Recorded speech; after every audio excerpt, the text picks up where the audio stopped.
আসসালামু আলাইকুম আমার প্রিয় ভিউয়ার্স। আজকে আমি খুব সহজে বাসায় কিভাবে কিশমিশ বানাবেন সেই রেসিপি দেখাবো। আশা করি আপনাদের ভালো লাগবে। চলুন তাহলে ভিউয়ার্স আমরা কিশমিশ বানানো শুরু করি। এখানে আমি হাফ কেজি সবুজ আঙুর নিয়েছি।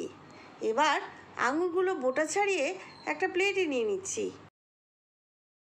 বোটা ছাড়ানো হয়ে গেছে। আমি এগুলো এবার ভালোভাবে ধুয়ে নিয়েছি।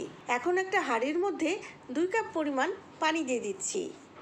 এখন পানির মধ্যে একটা স্ট্যান্ড বসিয়ে দিয়ে ঢেকে পানি ফুটে ওঠা পর্যন্ত জাল করব।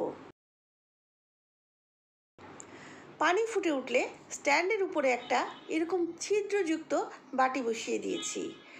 এবার বাটির উপরে ধুয়ে রাখা আঙুরগুলো দিয়ে দিচ্ছি। ভিউয়ার্স, আমার আজকের রেসিপি যদি ভালো লাগে তাহলে একটা লাইক দিতে পারেন, ফ্রেন্ডস অ্যান্ড ফ্যামিলির সাথে শেয়ার করতে পারেন। নতুন ভিউয়ার্সরা আমার চ্যানেলটি সাবস্ক্রাইব করে আমার পাশেই থাকতে পারেন। সবগুলো আঙুর চালনির মধ্যে নিয়ে নেওয়া হয়েছে। এখন চুলার আঁচ লো আর মিডিয়ামের মধ্যে রেখে ঢেকে 20 মিনিট ভাপে সিদ্ধ করব। ফিরে এলাম 20 মিনিট পরে। এই তো দেখুন ভিউয়ার্স, আঙ্গুরগুলো সিদ্ধ হয়ে গেছে আর এর সবুজ রঙও চেঞ্জ হয়ে গেছে। এখন একটা প্লেটের উপরে ফয়েল পেপার বিছিয়ে দিচ্ছি। এবার সিদ্ধ করে রাখা আঙুর এভাবে বিছিয়ে দিচ্ছি।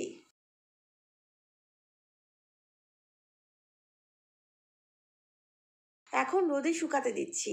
প্রায় 4 দিন টানা রোদে শুকানোর পরে আঙুরগুলো শুকিয়ে কিশমিশ হয়ে গেছে। এই তো দেখুন কি দারুণ হয়েছে দেখতে। বাসায় যদি আঙুর থাকে তাহলে খুব সহজেই আপনি কিশমিশ বানিয়ে ফেলতে পারবেন। এখন থেকে অনেক দাম দিয়ে বাজার থেকে কিশমিশ না কিনে খুব সহজে বাসায় বানিয়ে ফেলুন। আর কেমন হলো সেটা তো আমাকে অবশ্যই জানাবেন। আবারও অন্য কোনো রেসিপি নিয়ে দেখা হবে আমার কিচেন মাহিস কিচেনে। সে পর্যন্ত সবাই ভালো থাকবেন, সুস্থ থাকবেন। আল্লাহ হাফেজ।